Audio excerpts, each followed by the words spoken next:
বাড়তি কোনো স্পেশাল মসলা ছাড়াই ঘরে যা মসলা আছে তা দিয়ে আজকে তৈরি করে দেখাবো কলিজা ভুনা। আসসালামু আলাইকুম everyone, welcome to Mehnu's mom's kitchen. আজকে একদম সহজভাবে আমি কলিজা ভুনা রেসিপিটি তৈরি করে দেখাবো। যে কেউ তৈরি করে নিতে পারবে এই কলিজা ভুনা রেসিপিটি। এটি খেতে গরম ভাতের সাথে অসাধারণ লাগে। আপনারা একবার হলেও ট্রাই করবেন আমার রেসিপি ফলো করে। সেজন্য আমি চুলায় একটি হাঁড়িতে গরম পানি নিয়ে নিলাম, সেই সাথে দিয়ে দিলাম হাফ টি স্পুনের মতো হলুদের গুঁড়া। পানিতে যখন বলক চলে আসবে তার মধ্যে দিয়ে দিয়েছি আমি হাফ কেজির মতো কলিজা। এখানে আমি 500 গ্রামের মতো গরুর কলিজা নিয়েছি। আপনারা চাইলে মুরগির কলিজা দিয়েও এই রেসিপিটি করে নিতে পারেন।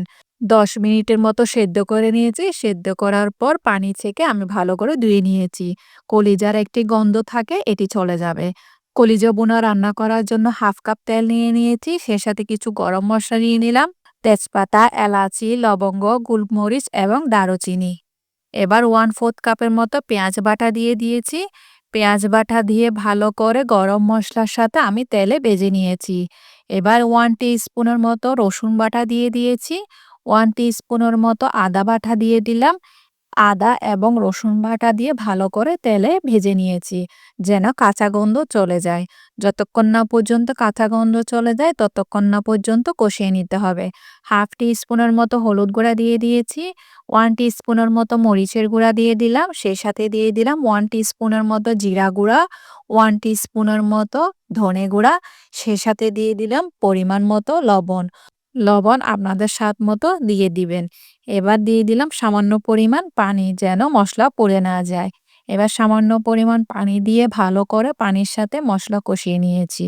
কষাতে কষাতে তেল যখন উপরে ভেসে আসবে তখন একটি টমেটোকে আমি কুচি করে দিয়ে দিলাম। সেই সাথে একটি মিডিয়াম সাইজের আলুকে আমি কিউব করে দিয়ে দিয়েছি। 1/4 কাপের মতো গাজরকে আমি কিউব করে দিয়ে দিয়েছি। এবার সব মসলার সাথে ভালো করে আমি কষিয়ে নিলাম। চুলার আঁচ কিন্তু মিডিয়াম টু লোতে রাখতে হবে।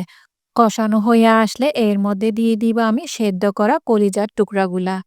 মসলার সাথে ভালো করে কলিজার টুকরাগুলো মিশিয়ে নিয়েছি। ভালো করে কষিয়ে নিতে হবে চুলার আঁচ একদম লোতে রেখে।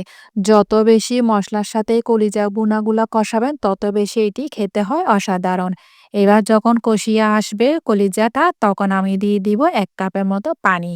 পানিটি হতে হবে গরম পানি। গরম পানিটি দেওয়ার পর ভালো করে নেড়ে চেড়ে এই কলিজাকে আমি রান্না করে নিব।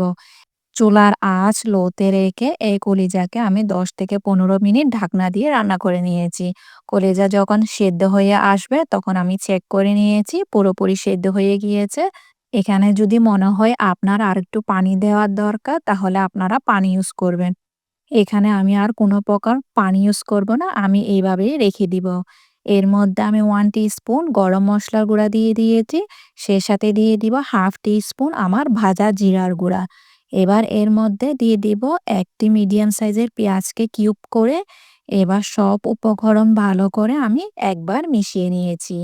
ভালো করে মিশিয়ে নেওয়ার পর চুলার আঁচ কিন্তু লোতে থাকবে।